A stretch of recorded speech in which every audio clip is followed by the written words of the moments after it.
Hare Krishna. It's June 16th, 2024. We're studying Srimad Bhagavatam, Canto 3, Chapter 7, entitled Further Inquiries by Vidura. We're studying text 12, 3, 7, 12. Om Namo Bhagavate Vasudevaya. Om Namo Bhagavate Vasudevaya. Om Namo Bhagavate Vasudevaya. Om Namo Bhagavate Vasudevaya. Om Namo Bhagavate Vasudevaya. Om Namo Bhagavate Vasudevaya. Canto 3, Chapter 7, Text 12. Narayanam namaskritya naram chaiva narottamam devim sarasvatim vyasam tato jayamudirayat. Before reciting this Srimad Bhagavatam, which is the very means of conquest, one should first offer respectful obeisances unto the personality of Godhead Narayan, to Narayan Rishi, the supermost human being, unto Mother Sarasvati, the goddess of learning, and unto Srila Vyasadeva, the author. Nasta prayeshva bhadreshu nityam bhagavata sevaya bhagavat utamashloke bhakti bhavati naishtiki. Text 12. Sa vai nivriti dharmena vasudevanu kampaya Bhagavad Bhakti Yogena Tirodate Shaner Iha Savaini Vritti Dharmena Vasudevanu Kampaya Bhagavad Bhakti Yogena Tirodate Shaner Iha Savai Nivritti Dharmena Vasudevanu Kampaya Bhagavad Bhakti Yogena Tirodate Shaneriha Savai Nivritti Dharmena Vasudevanu Kampaya Bhagavad Bhakti Yogena Tirodate Shaneriha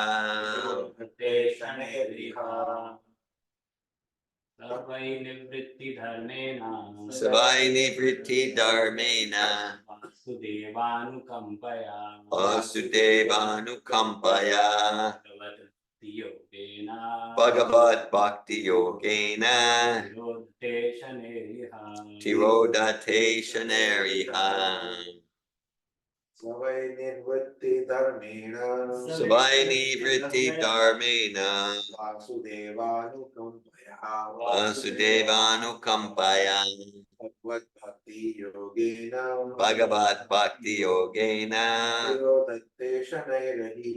Tirodate Shaneriha Savai Nivritti Dharmena Vasudevanu Kampaya Bhagavad Bhakti Yogena Tirodate Shaneriha. Online, would someone like to lead the chanting? Savai Nivritti Dharmena Savai Nivritti Dharmena Vasudevanu Kampaya Vasudevanu Kampaya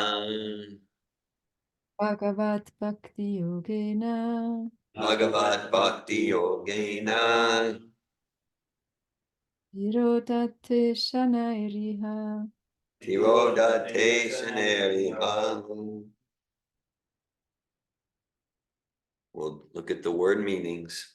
Sa, that. that Vai by also, also Nivritti, liberty, detachment, detachment, Dharmena, dharmena, by engagement, by engagement, Vasudeva, Vasudeva, the Supreme Personality of the Godhead, Supreme Personality of God, Anukampaya, Anukampaya, by the mercy of by the mercy of Bhagavat, Bhagavat, in relation with the personality of in Godhead, relation with the personality of Godhead, Bhakti Yogena, Bhakti Yogena, by linking up, by linking up, Tirodate, Tirodate, diminishes, diminishes, Shanai, Shane, gradually, gradually, Iha, Iha, in this existence. in this existence. Translation.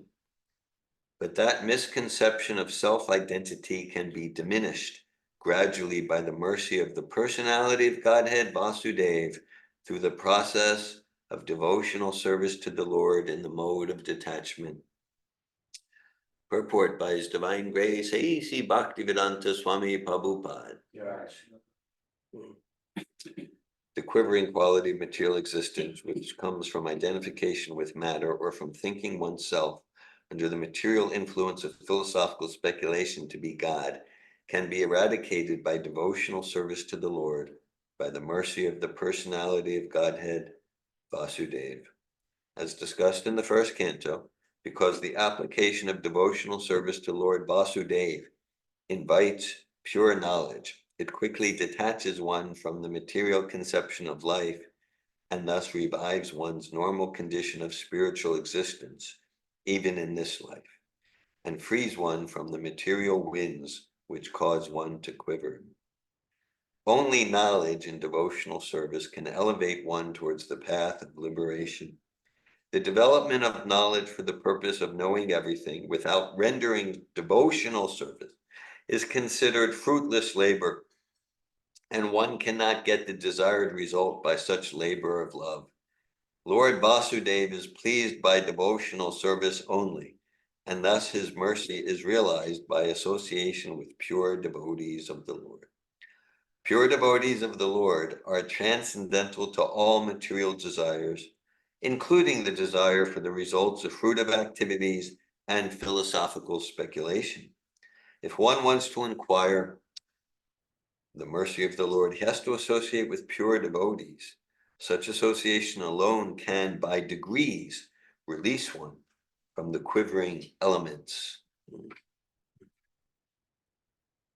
Om Ganatimirandasya Gananjana Shalakaya Chakshuranmilitam Yena Tasmai Shri Gurave Namaha Shri Chaitanya Manobishtam Stapitam Yena Bhutale Svayabhupa Kedamayam Dadati Svapadantikam Vandeham Shri Guru Shri Yuta Padakamalam Shri Gurun Vaishnavamscha Shri Rupam Sagrajatam Saganaraganatam Vitam Tam Sajivam Sadvaitam Savadutam Parijana Sahitan Krishna Chaitanya Devam Shri Radha Krishna Padan Sagana Lalita Shri Vishakan Vitamscha Hey Krishna Karuna Sindhu Dinabandhu Jagatpate Gopisha Gopika Kanta Radha Kanta Namostute Tapta Kanchana Gaurange Radhe Vrindavaneshware Vrishabhanu Sute Devi Pranamami Hari Priye Panchakalpatayubhyascha Kripa Sindhu Vyeva Cha Patitanan Pavanebhyo Vaishnavebhyo Namo Namaha Jai Shri Krishna Chaitanya Prabhu Nityananda Shri Advaita Gadadhar Srivasadi Gaura Bhakta Vrinda Hare Krishna, Krishna Krishna, Hare Hare, Hare Rama, Rama Rama, Hare Hare. Nama Om Vishnu Padaya, Krishna Prestaya Bhutale, Srimate Bhaktivedanta Swami Niti Namine, Namaste Sarasvati Deve Gauravani Pacharine, Nirvishesha Shunyavadi Paschatya Desha Tarine. Srimad Bhagavatam, Canto 3, Chapter 7, Text 12, Savaini Vritti Dharmena, Vasudevanukampaya, Bhagavad Bhakti Yogena Tirodate Shaner Ihan. But that misconception of self-identity can be diminished gradually by the mercy of the personality of Godhead Vasudeva through the process of devotional service to the Lord in the mode of detachment. Hare Krishna. Yes, so in these previous verses, there's different metaphors given. One about the reflection of the moon rippling and being agitated on water, and then also in the verse before that about like a man who dreams that he sees his head cut off. Well, if we're seeing our head get cut off, it must be hallucination because we need the head to see. So different hallucinations and illusions. And so here, Maitreya, he's giving, okay, well, here's the solution. And we can see that in just like in the pages and the verses and the purports again and again. I'm reminded of Sri Upanishad, encouraging us to know the process of nescience and the process of knowledge side by side. So again and again we hear like, here's what the entanglement looks like. Let's get familiar with what the illusion, the entanglement looks like. So the process of material entanglement and the process of liberation. So that's just again and again. So often right here in this verse in purport, we got here's what the entanglement looks like. Here's the process of liberation. Okay, it's described later in the Bhagavatam by Dvitiya Binidesha, the root cause of all anxiety, the root cause of all insecurity, anxiety is misidentification of the temporary material body with the eternal soul, the eternal atomic unit of sentience which inhabits the body. That gets to the very root cause of all disturbance. It's not simplistic. It is simple. It is simple. Okay, and so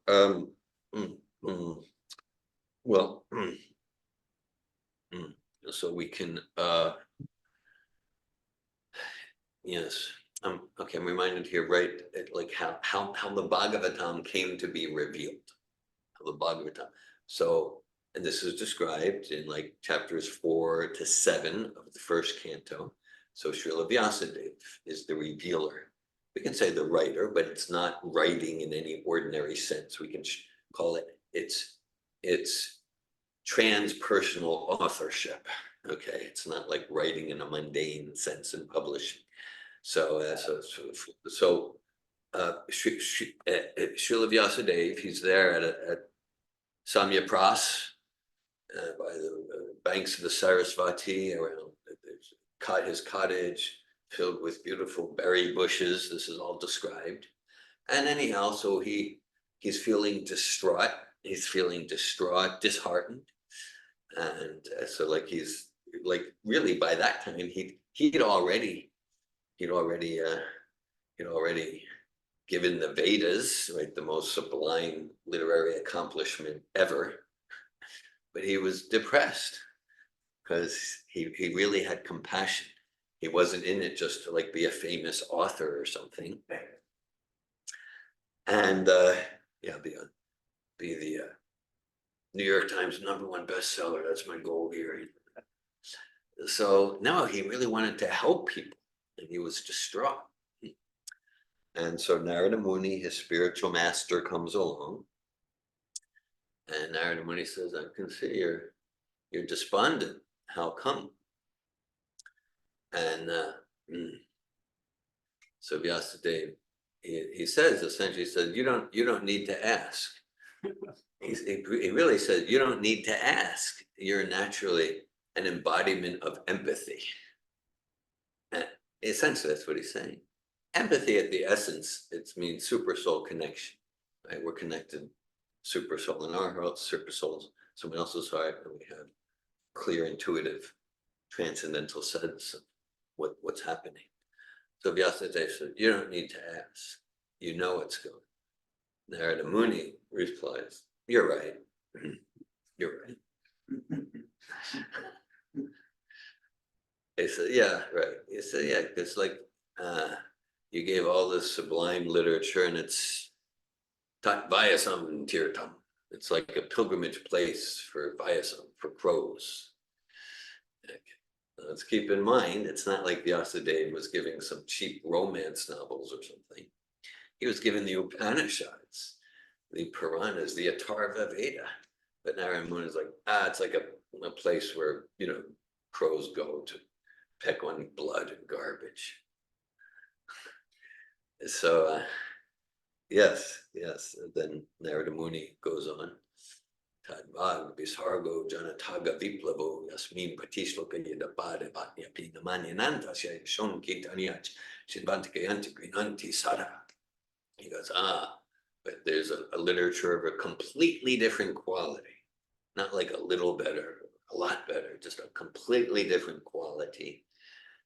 And that literature, that's the Bhagavatam. And Viplavo, Bhag Visargo Janataga Viplavo, Narada Muni says that the Bhagavatam, that's what you really want to reveal. That's meant to create a revolution in the consciousness of the people of this age. So we can look at it in the realm of, let's call it permissible conjecture.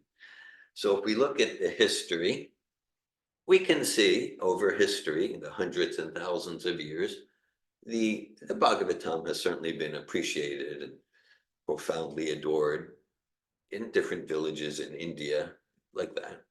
But we don't see historically the Bhagavatam creating a worldwide revolution in consciousness until A.C. Bhaktivedanta Swami sailed on the Jaladuta, right? And now we see the Bhagavatam. So we can say that Narada Muni's verse, they are speaking to Vyasadeva 5,000 years ago or so.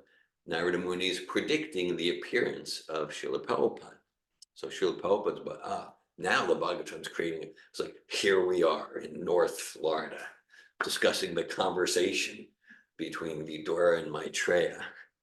So that's because of Prabhupada, because Prabhupada gave us Bhagavatam. So Narada Muni's foreseeing, he's foretelling the appearance of A.C. Bhaktivedanta Swami. And so then Vyasadeva, as a result of that conversation, he goes into a trance of bhakti. It's described. Bhakti, same, just like here, Bhagavad Bhakti Yogena. So similarly, Sutta Goswami described Bhakti Yogena Manasi Samyak Pani Hite Malay Apashat Pusham Purnam Mayam Chayat Apashrayat. He says Vyasadeva went into a trance of bhakti. And we can take that as an example. Any service that we're inspired to do, that it's our role, it's our service.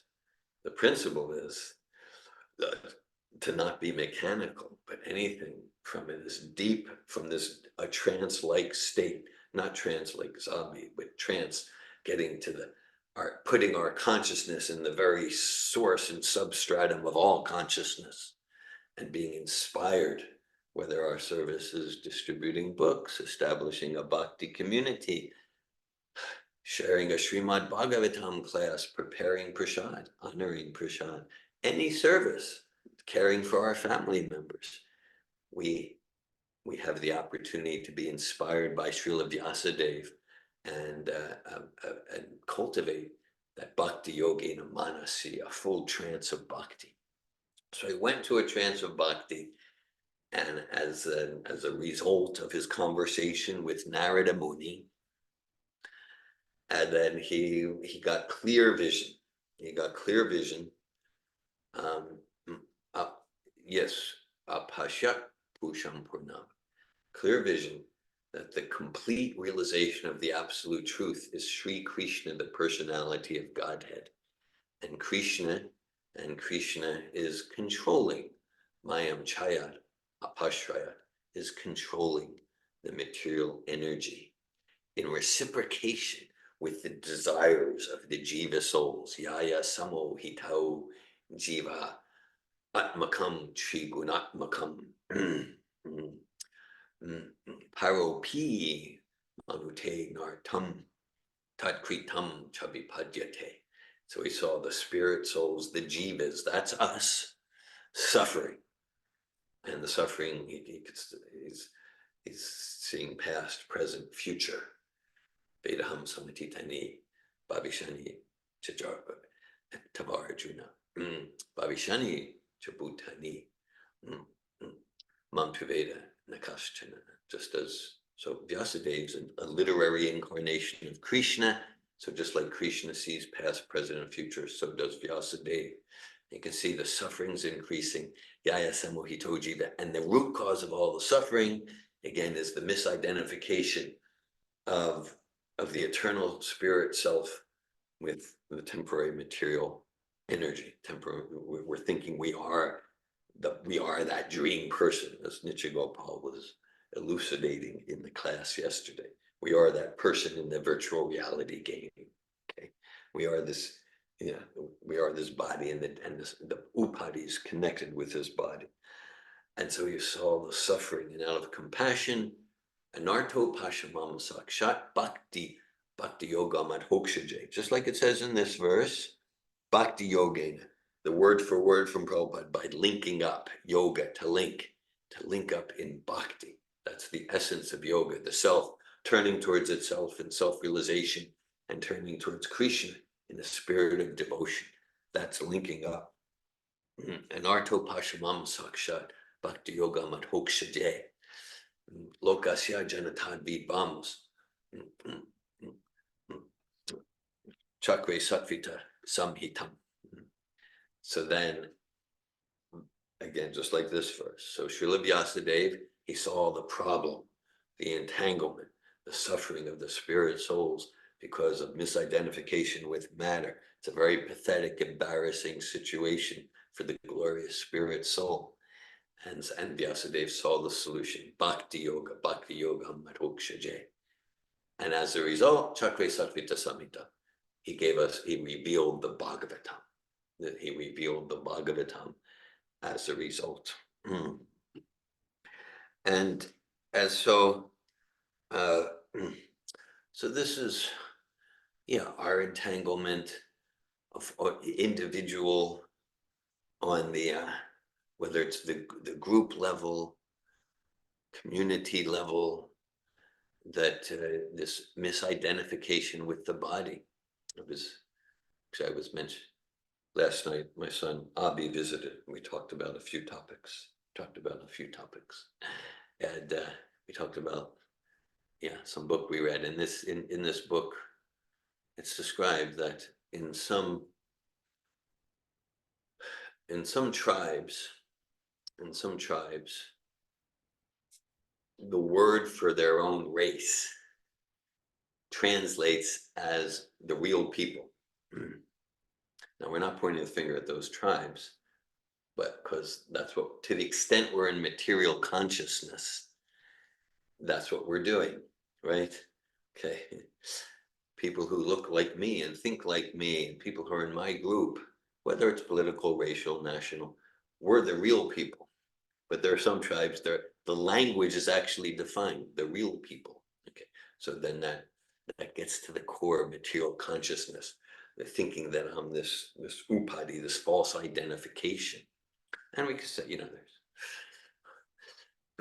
a lot of talk around in the world about like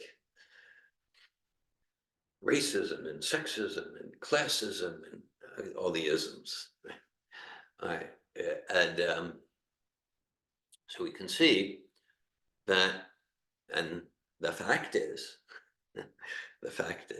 to whatever extent we're attached to the bodily conception, to whatever extent I'm seeing myself as this body and not realizing myself as the soul, and to whatever extent I'm seeing you as that body, or every extent I'm seeing the tree as the tree and not the spirit soul inside the body of a tree, to whatever extent we're invested in the material conception, we're racist and sexist and speciesist and classist. That's a fact, because it means we're not seeing the individual. we're seeing according to some external designation. And that's why we can say 100% confident. Sometimes people read some statements from Srila Prabhupada and they get some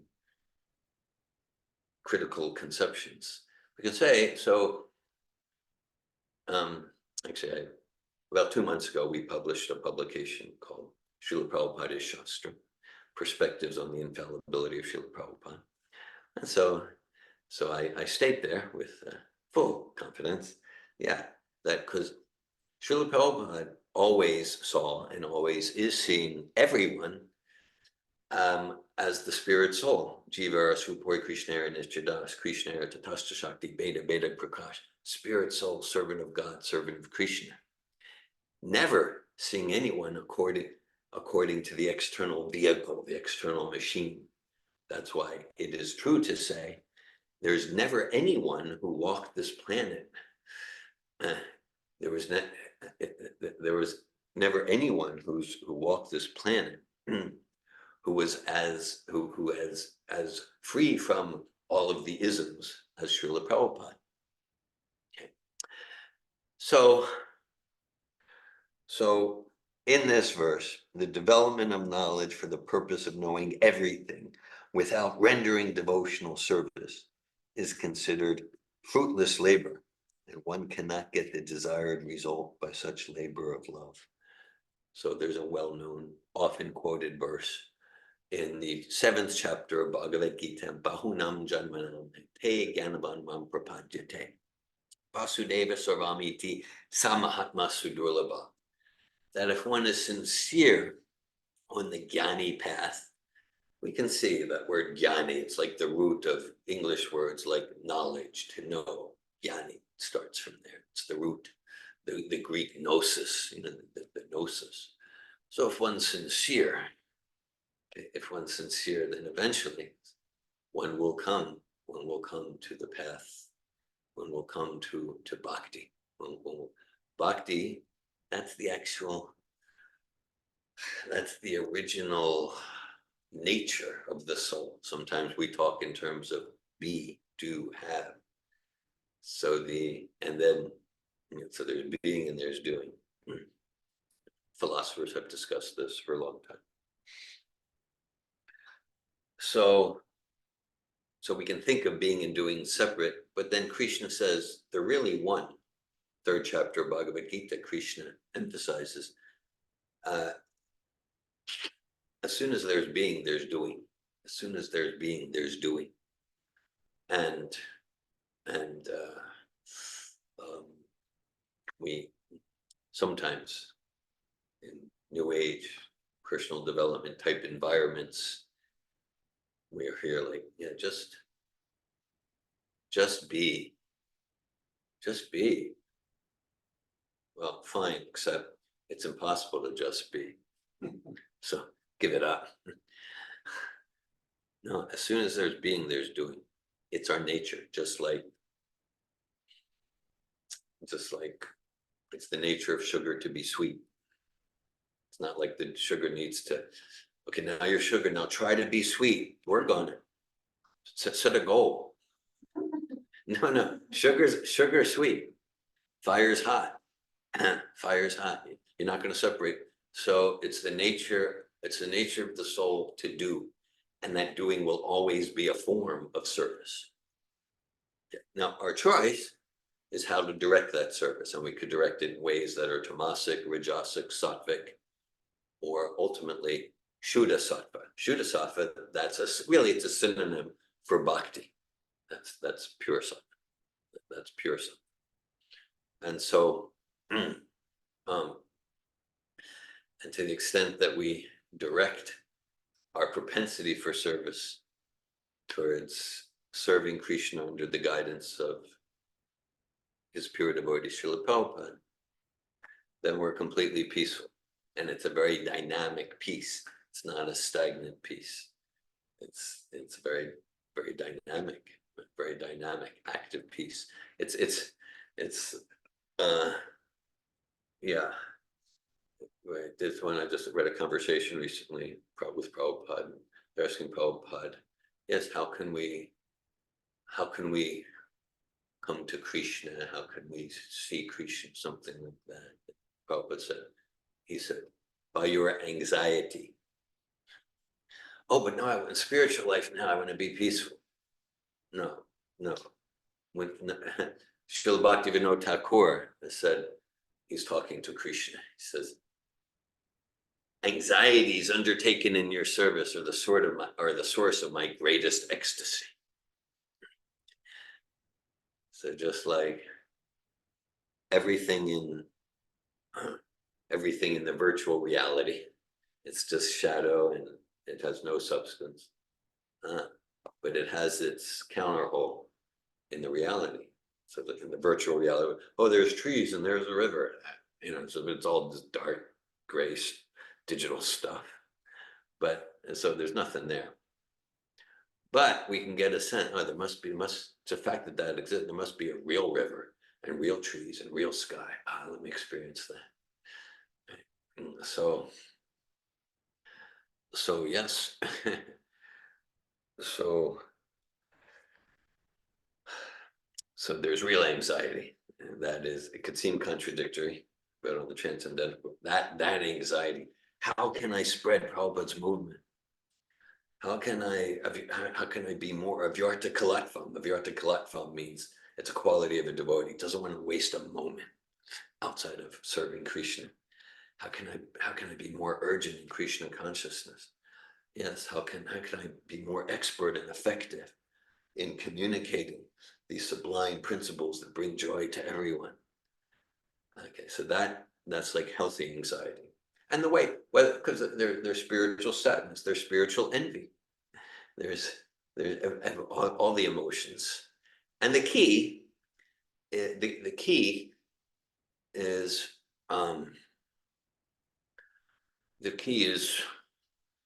that to what extent is this emotion or thought?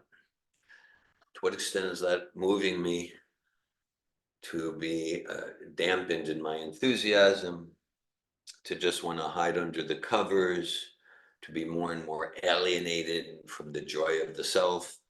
To the extent it is, then it's material fear, happiness, material affection, material anger, like that.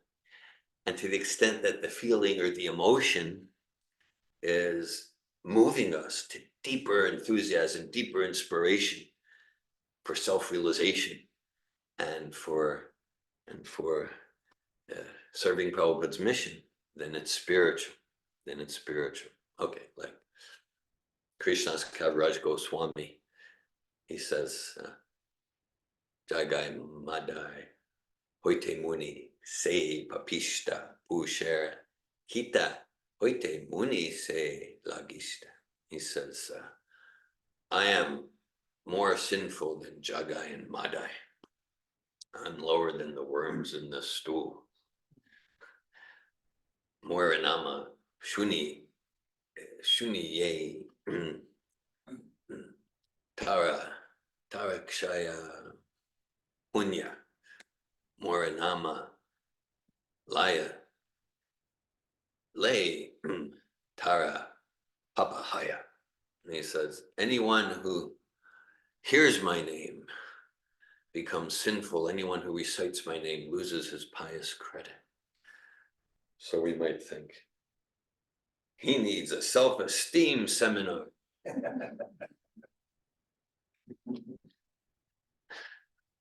Yes, he needs to look at those self-defeating beliefs. Palena parichiyate, or as Jesus said, we can judge a tree by its fruit, because we can see those feelings. He's feeling deep humiliation, and he's feeling this very low about himself. But that's true humility, because that feeling moved and inspired him to reveal Chaitanya Charitamrita. So that's spiritual humility. You could say it's spiritual despondency, spiritual shame. So that's different than like, if I'm feeling low and shame like that, then maybe it's to get attention or an excuse to not fulfill my responsibilities or something like that. Similarly, Srila Prabhupada on the Jaladuta, he writes in one of his poems, he says, yeah, to Krishna, I have no knowledge, I have no devotion. So that's, but A.C. Bhaktivedanta Swami Srila Prabhupada, he's completely feeling that he has no knowledge and devotion. Oh, but I think I have knowledge and I have devotion. So Prabhupada's really feeling there's no knowledge, no devotion. And then he's saying, but Krishna, if you want to make this name true, Bhaktivedanta, devotion and knowledge, you can make me dance. So again, so that feeling, that moves Prabhupada to inconceivably deep inspiration to create what he created. That feeling moves him to create us being in North Florida discussing Bhagavad. So that's how we can gauge any emotion, any thought. So here it talks about knowledge, transcendence. Prabhupada refers to the verse, in the purport, Prabhupada refers to the verse from the first canto of Vasudevi Bhagavati, Bhakti Yoga Projita Janya Yashivayogam Gyanam Chayada Hetukam. That by engaging in service to Vasudevi Bhagavati, Bhakti Yoga Projita, then naturally knowledge and detachment come naturally. So by engaging in bhakti, naturally, one becomes transcendental to the modes. Mam chiyogya bicharena bhakti yogena sevite sagunan samatitetan brahma bhuyaya kalpate. Naturally, one becomes transcendental to the modes. Similarly, a devotee, one engaged in devotional service, naturally has all the qualities of the demigods. Yasyasti bhaktir bhagavat yakinchana sarve gunes tacha samasate sara. Harava bhaktasya kuto mahadguna manoratena sati davato bhahi. So these are philosophically true statements, and we need to be careful not to do the becoming a common term, right? The spiritual bypass. Because I could think like, oh, okay. So look, I got neck beads. I'm a devotee, and I sort of chanting around Hare Krishna. Oh, that means I'm a devotee. That means I'm a reservoir of mercy and compassion and tolerance and patience. Whoa, good stuff. Okay, all right. And then if it looks to you like I'm impatient and intolerant and easily irritable and egotistic, that's just you're not realizing that I'm a devotee. I'm transcendental to that. Transcendental, all of that. Good. Damayanti's amused. Good. Glad I can add entertainment value to your life today. Good. So, right. So then, so it's true that a devotee is transcendental to all the qualities of the lower modes and naturally has all of the sattvic and Shuddha sattvic qualities. Now, the danger is to think that those verses apply to me. They do apply to devotees. More humbly safe is those verses that describe about the jiva spirit soul struggling in material nature under illusion. Okay. So whereas it's true, a devotee automatically has knowledge and detachment. It's part of our, as aspiring followers of Srila Prabhupada, it's an intrinsic element, it's an intrinsic aspect of our attempts to perform bhakti, to cultivate the sattvic qualities, to cultivate knowledge. Yes, learn the philosophy. Let me assume, no, I'm not naturally tolerant and patient and clean and equipoised. No, I'm not there. Sure, by Prabhupada's mercy, I'm connected with the transcendental process. Doesn't mean I'm transcendental. So it's part of our process of bhakti to cultivate knowledge, cultivate the sattvic qualities. And it goes both ways. By engaging in bhakti, chanting Hare Krishna, discussing Bhagavatam, and all of the principles of bhakti and kirtan and all prasadam, all of them, it's transcendental. Naturally, we come up towards sattva. And by cultivating sattva, then it becomes easier and easier easier and easier to choose transcendence, to choose bhakti. So the process goes both ways. Now, in cultivating sattva and cultivating knowledge, Prabhupada cautions here the spirit to do that in a spirit of bhakti. So we're cultivating sattva qualities, whether it's discipline, cleanliness, honesty, truthfulness, cultivating knowledge. Maybe we memorize shlokas. But to do it, to do that in a spirit of enhancing heartfelt inspiration to serve Prabhupada's movement, not to do it, not to make sattva the goal. Hey, classic metaphor, okay? Just like, so, okay, let's say if I want to go to London, actually, it looks very probable. In late July, I'll probably be going to London to go to Wales to conduct some Sattva seminars, foundational and advanced. So let's say if I want to go to London, so the best platform for going to London, let's say, is the Orlando airport. So the Orlando airport represents sattva. You need to use your imagination. So the Orlando airport represents sattva, and London is the ultimate transcendental aim, Vaikuntha, Goloka. Again, use your imagination. Okay. All right. So now let's say I get to Orlando, and I'm there at the gate, and just like, and there's this like music playing, and I got some potato chips. Things are nice. Things are nice, and then they call. Okay, they call. Okay, last call for boarding. Last call for boarding. David Wolf. But I'm just like, so whoa, it's nice, and I don't get on the flight. Okay, so actually, in a sense, I'm no closer to London than I was sitting in my home in Alachua County. Okay, so in one sense, sattva is not that important. The idea is to get to transcendence. But you can't say it's not important at all, because if I want to get to London, the best place to get there is go to that Orlando airport. So we want to cultivate sattva. We want to cultivate sattva. Ultimately, bhakti is not dependent on any mode of nature. Still, the sattvic mode. That's why chapter 14 of Bhagavad Gita, it's entitled Three Modes of Material Nature. And Krishna and Prabhupada, they say right at the beginning of that chapter, this is the most important chapter in the whole Bhagavad Gita. Isn't that interesting?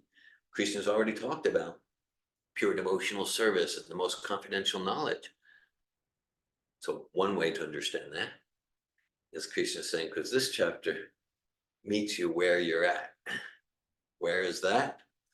The modes of material nature.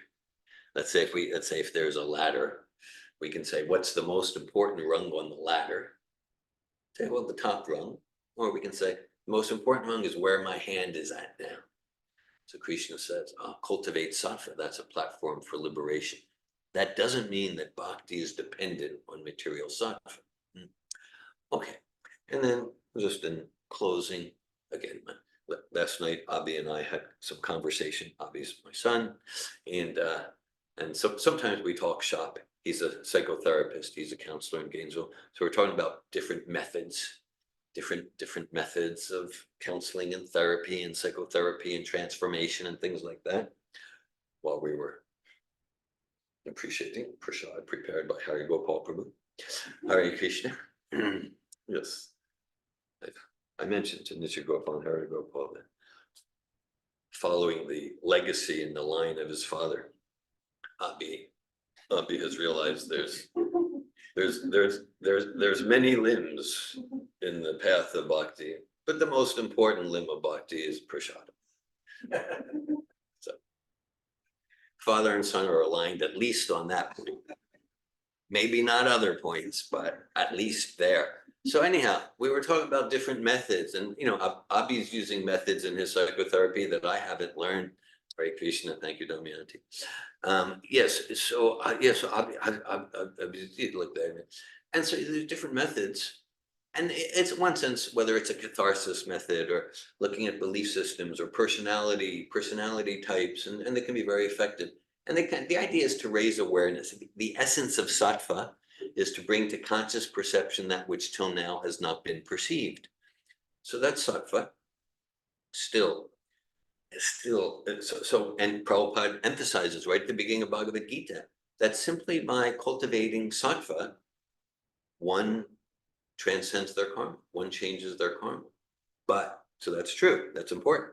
But, okay, again, to use the virtual reality that, okay, as long as the core desire is there, Ishvaraham Aham Bogi Siddhaham Balavan Sukhi, as long as the core desire is there to continue to control and enjoy matter based on this based on the false identity, I'm going to continue to create more karma, more entangling karma, maybe relatively sattvic karma or tamas or rajas. So through sattva, through consciousness, we can transcend our karma. We step out of our past, all true. At the same time, if the programming is still, I am this body and I'm going to enjoy, and then we're going to create more and more entanglement. And that's where bhakti transforms the whole paradigm and uproots dharma pujita kochivachar parmoni matsarinam satam bejam bastram atrabastu shivdam tapo trayo mulanam, uproots the threefold miseries because it uproots the desire to try to enjoy matter. This verse again, Srimad Bhagavatam, Canto 3, Chapter 7, Text 12. Savai nivriti dharmena vasudevanu kampaya bhagavad bhakti yogena tirodate shaneriha. But that misconception of self-identity can be diminished gradually by the mercy of the personality of Godhead Vasudeva through the process of devotional service to the Lord in the mode of detachment. Hare Krishna. Thanks for giving your attention to Srimad Bhagavatam. I welcome at this time any questions, comments, realizations, if anyone would like to share or ask anything at this time. Nitya Gopal Prabhu. I'm very much appreciating your point of what distinct that it is a spiritual emotion or a material emotion. If it is inspiring us, then it is spiritual emotion. If it is demotivating us, it's a negative, like material emotion. Yeah. At the same time, I'm also looking at the words. One word which is striking to me is anukampa. Okay. Vasudeva anukampaya. Yeah. Bhagavad Bhakti Yogena. Yeah. This word anukampa has a beautiful theme all across Bhagavad Gita and Bhagavatam. Yeah. And Krishna himself used this word in 10th chapter of the Bhagavad Gita, 11th verse. Tesham evanu kampartam. Yeah. Tesham evanu kampartam aham apyananatam jama. So before that he has said Tesham satatayuktanam satam priti purvakam. Yeah. So the same theme is coming out here, anukampa and bhakti. Yeah. So when we do bhakti, it is not because of bhakti itself we advance, it is because of the anukampa of Krishna we uplift. And the example what comes to my mind is the example of Gajendra Moksha. When the Gajendra was getting liberated, the word which comes in that verse known as Bhuri Karunaya. Okay. Karuna means similar meaning to anukampa, compassion. And the word Bhuri is an adjective to that. It says full of compassion. Yeah. Bhuri means in India, in Hindi says Bhuri means pura. Full means it's full of compassion. The Lord heart moved with full of compassion when he saw the misery of Gajendra and when he was calling out. So when we call out in that mode of helplessness, that is when we really attract the anukampa of Krishna. Yeah. That is what just thinking of while he was explaining these verses. Yeah. Thank you, Nitya Gopal. Thanks for sharing. Krishna. Yeah, well, for me that it relates to the only work like everything depends on us, pray like everything depends on Krishna. it is part of our service to cultivate the sattvic qualities, and at the same time, and to work like everything depends on us. Yeah, let me be enthusiastic for bhakti. At the same time, ultimately, pray like everything depends on Krishna. When Krishna gives that, yes, I dwelling within our hearts, destroy with a shining lamp of knowledge the darkness born of ignorance. When Krishna chooses to give us that mercy, so sure, it's all up to Krishna, but that can be used as a way to avoid our responsibility, because it is a reciprocation. It is a reciprocation that there are ways we can behave, and there are ways we can stop behaving, and ways we can think, and ways we can give up thinking, that will tend to send Krishna the message that I really want pure bhakti. And it's ultimately not up to us, but there are ways that we can show Krishna that this is really what I want. Yeah, also, as you're mentioning this point, the example that is coming to my mind is, there's always been debate between different Sampradayas of Vaishnavism that what really gives us bhakti, whether is it our own effort, whether it is compassion of Krishna. Yeah. Some people say, no, everything depends on the Lord, so nothing depends upon me. The one side says, no, it is up to us, we have to perform perfect our sadhana, then we can go back to Krishna. Then Prabhupada says the example of when we fall in a well, dark well, somebody from outside has to throw the rope, Yeah. for us to be uplifted. So it is Right. somebody's compassion. But our duty is to catch hold of the rope. Yeah. If we don't catch hold of the rope, then other person cannot really help us. Yeah. So as you mentioned that we send the signal to Krishna that we want you, that is the process of holding onto the rope of be aware, cultivating something. Thanks for that. Yeah. I mean, there's a particular lecture from Prabhupada that might be the exact one you're referring to. And Prabhupada talks about like let's say if we're drowning in an ocean, and Prabhupada says everything's there. There's the boat, and the boat does the winds of the Vedas, and Krishna's there, and the holy name, and the parampara's there, and the spiritual master's there. Everything's there. And we're throwing you the rope. And Prabhupada says, and you need to grab hold of the rope. No one's going to do that for you. No one's going to do that for you. All right, so sometimes we hear like, yes, well, I'll do service when I get the mercy. It can sound very humble. It's like, the service is the mercy. There's abundant service, and the service is the anukampaya. Thanks for those points, Nitya Gopal. Neela Shyam Prabhu. Hare Krishna. Hare Krishna. It's interesting when I'm reading this part, how he gives a translation, Prabhupada gives a translation of dharmena. Yeah. Dharmena he talks as by engagement. Now when we look at dharma, or some people will interpret as religion, dharma, as you said, is what is the true nature? The true nature of sugar, the natural nature of sugar is to be sweet. So dharmena he's talking about is the natural tendency for us is to engage ourselves. Yeah. So as you said about being is doing. Yeah. Why is being doing? Because that itself tells you here in the translation. Yeah. Dharmena, Prabhupada is giving it as engagement. It's activity. Exactly. Yeah. So that means all this Mayavad philosophy of oneness and yeah. no action on anything is thrown out of the wind. Is when you say that your true nature, your true understanding is to engage.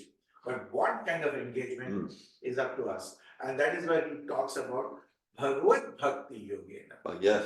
So you have to connect, but connect to what? To devotion. Okay, I can be devoted to Miami Dolphins. I can be devoted to Gators, Yeah. But he says Bhagavad Bhakti. So if you have to connect yourself, you have to connect yourself in Bhakti, in devotion. But to whom? To Bhagavad, to Krishna himself.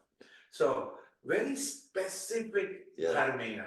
He's telling us what we need to do. So that was like very striking.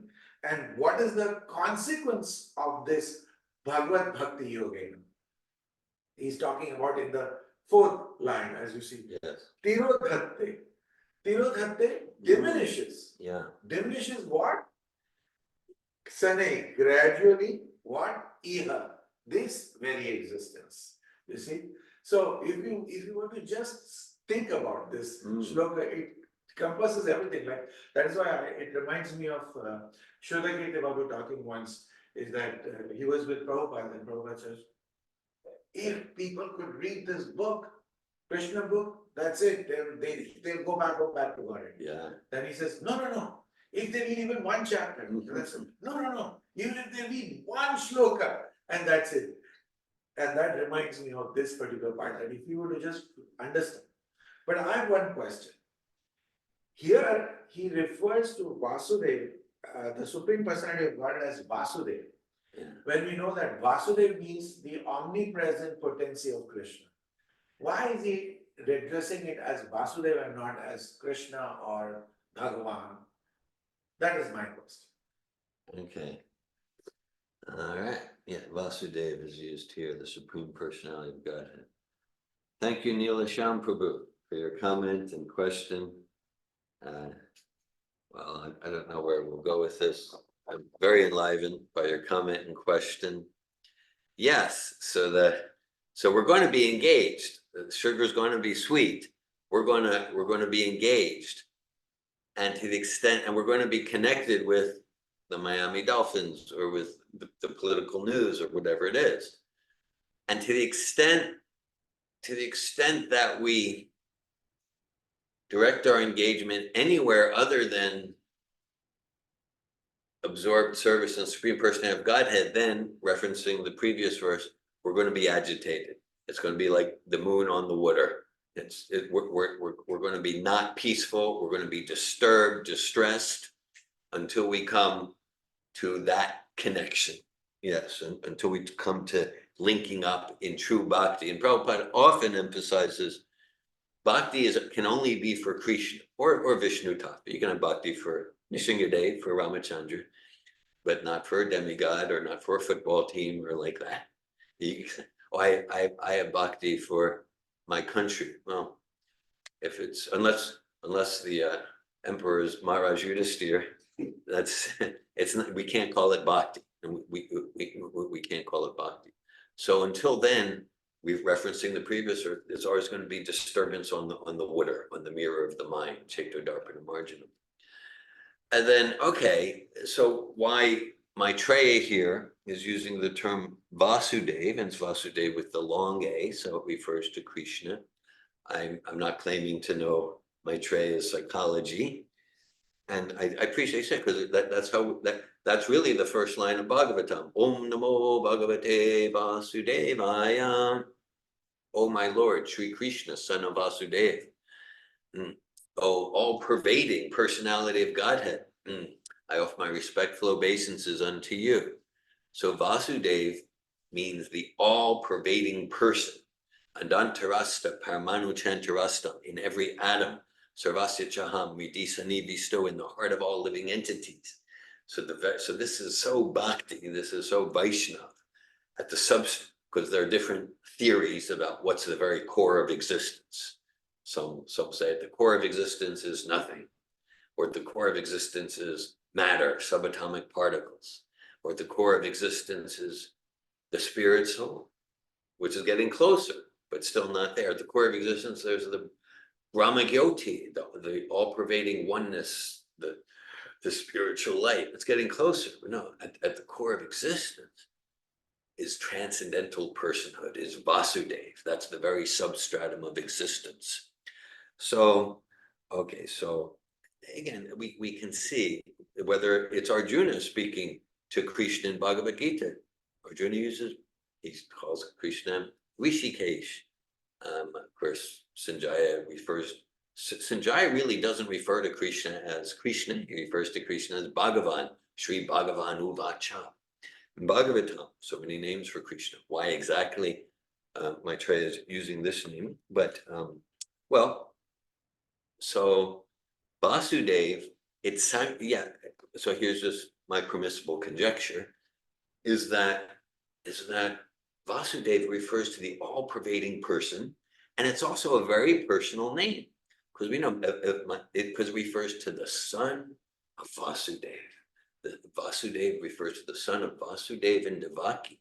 So Maitreya, he just recently left the association of Krishna and Uddhava, and so he's referring to Krishna by Vasudeva, the son of Vasudeva, very personal and simultaneously philosophically astute and profound, the substratum of all existence. I know, let me see here.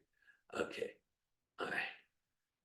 Damayanti's wishing me a happy Father's Day. Hare Krishna. Okay. Nilisha. Another thought which came to me is maybe, again, this is conjecture. The reason why he is referred to as Vasudeva is because, as Krishna says in chapter 10, the opulence of the absolute. Yeah. I'm the sun, I'm the moon, I'm Yeah. the taste of water, I'm the shark, I'm the Yeah. tree, Yeah. So we are all at a different level of consciousness. Yeah. So, however, wherever you see me in, that Vasudeva Anukampaya, it is his Anukampa. Yeah. So, I may not be as evolved as you, but I may see Krishna in whatever I'm doing on a day-to-day basis. Our engagement. And of my engagement, and that is why it is Vasudeva. But understand that it is coming from the same original supreme being, who is the essence of the whole matter, or the entire creation, or the entire spiritual and material world. So depending on whatever your level is, you have to understand it is Vasudeva Anukampaya. Thank you for that. Completely makes sense to me. Yes, Okay. it does, because we can think of Krishna, the cowherd boy, like that. So Vasudeva, it is a name of Krishna. It is very personal.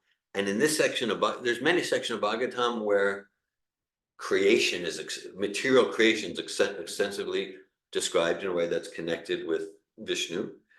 And so, and then there's some places where it's like this, Maitreya speaking to Vidura in these chapters, this is in one sense the most key description of creation in the Bhagavatam. I mean, later in third canto, there's Pilade speaking to his mother Devahuti, in second chapter there's Brahma speaking to Narada.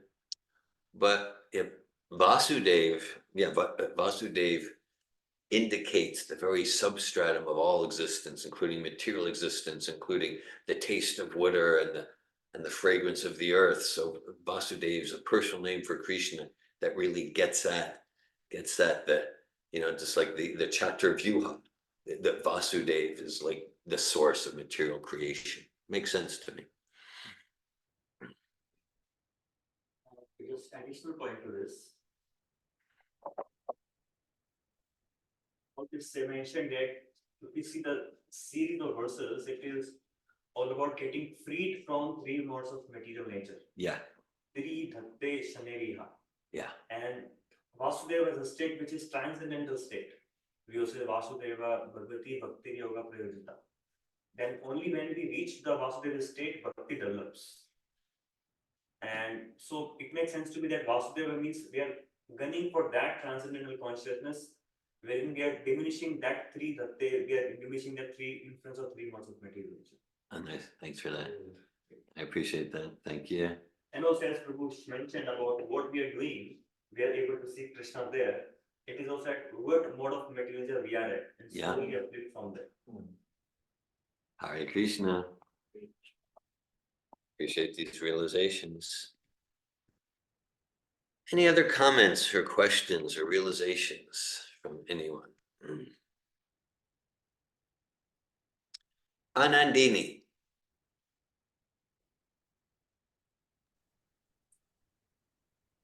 Hare Krishna. Hare Thank Krishna. you. I appreciate many things you said and that were shared. And especially like what you started with, that the process of nescience and the process of liberation, that they go side by side. Yeah. I was after yesterday's class, I was curious, like this question or this statement that the soul is eternally in Vrindavan. Yeah, And it's like a, a reflection here. I wanted to know more. I went to read about the offenses, okay, and I found a lecture Srila Prabhupada gives on the 10 offenses at an initiation, yeah, and he quotes from Srimad Bhagavatam, and I'd like to read it because I think it relates to what you shared and what we spoke yesterday. So they went through all the 10 offenses, and then Srila Prabhupada says the whole process is that we are going to transfer our love from matter to God. So we should try to minimize. It will be automatically. And then he quotes from the 11th canto, and there's the translation: devotion, direct experience of the Supreme Lord, and detachment from other things. These three occur simultaneously for one who has taken shelter of the Supreme Personality of Godhead, in the same way that pleasure, nourishment, and relief from hunger come simultaneously and increasingly with each bite for a person engaged in eating. So yeah, for me that relates to what you shared today and what we spoke about yesterday, that it all comes together. It's not just nations. We study the material life, and then we come to love of God, or it goes together. So I feel inspired by that, encouraged to give myself to ordinary life. yeah, thanks for that. Yes. Thank you, Anandini. And Please, go on. yeah, and one more point, which is when you said it's never mechanical, like our spiritual growth, it's never mechanical. And I've been contemplating on that the last days, because there is so much there is a lot of repetition in Srila Prabhupada's writings, and I notice how I can easily go to, oh yeah, I heard that before. Oh yeah, this is this example again. And to really every time read it as though I never read it before, it takes conscious effort. Conscious presence, conscious effort. Yes. Yeah, like a decision. Each time I listen to Srila Prabhupada, I open a book, it's okay, let me read it in a way that with an open consciousness, and the question, how is that about me? Yeah. What am I learning about myself right now, and about the question, where is the soul, who is the soul, what is Krishna consciousness, who is God, all these questions. Thanks for And sharing. if you have anything, I know like some of you are staying in the same house, so maybe you continue the conversation about the soul being in Goloka Vrindavan. So if you have any more, I don't know, pearls of your discussion, I would be happy to hear. Hare Krishna. Okay. We did continue such discussions.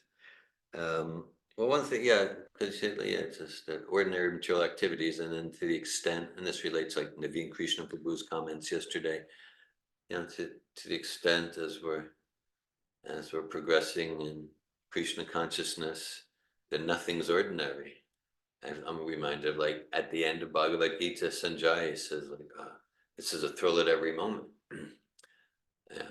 But so we could be brushing our teeth, or we could be just walking around, like, so every moment's a thrill, whatever the external is, to the extent that we're realizing Krishna, we're realizing the opportunity to serve Krishna in every interaction there at the post office, or in, like, we're caring for the body, oh, we're caring for this, this is a temple of God, and I get to use this body in Krishna's service. And then, so that's why even it's kind of like a devotee doesn't sleep. Well, technically for a pure devotee, they're resting their body, and they're fully absorbed in Krishna consciousness. So that's why, yeah, Rasoham Apsakonteya, Prabhashmi Sasisrayu Pranava Sarvabedeshu Shabdake Pursham Rishu. Krishna says, I'm the taste of water, I'm the light of the sun and the moon. So to the extent we realize, like, oh, this is Krishna, the light of the, yeah, then there's nothing ordinary, nothing routine. And so that's why it's like, I know many of you have heard me say, like, I was never interested in religion. I'm still not interested in religion in the ordinary sense. And that's why I saw, oh, Prabhupada, he's giving us a process for transformation of consciousness. He's giving us a science of self-realization, and that whether we're, I have to bow down and offer obeisance. Oh, it's there's a well-known quote. One of Prabhupada's early students in the first center at Second Avenue, Prabhupada established the first altar, showed them how to bow down. One student said, Prabhupada, sometimes I don't feel like bowing down. Prabhupada responded, first you bow down, then you feel. So I can say that whatever, like, at whatever drop of a drop. So like more and more for me in practicing Bhakti Yoga under guidance of Prabhupada, there's nothing ritualistic. Like more and more I'm like, something's moving in me when I'm offering obeisances compared to 40 years ago when I first started, compared even to a year ago. And I can say, because for 40 some years, I'm reading all of Prabhupada's books over and over again. I can say whatever little drop of enthusiasm I have, I'm more and more like excited to read Chaitanya Charitamrita for the 10th time, Bhagavad Gita, 7th Canto, Part 2. It's just like, and that's like a proof. This isn't mundane literature. This is alive. Anandam Buddhi Vardhanam, ever expanding. Yes, ever expanding. Hare Krishna. I'll be complete there for now. I appreciate your comments, Anandini.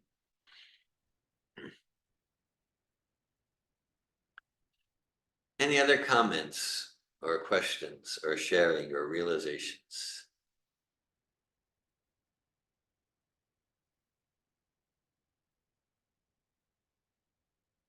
Okay. Thank you, Prabhus. Thanks for giving your attention to Srimad Bhagavatam. Srimad Bhagavatam ki jai.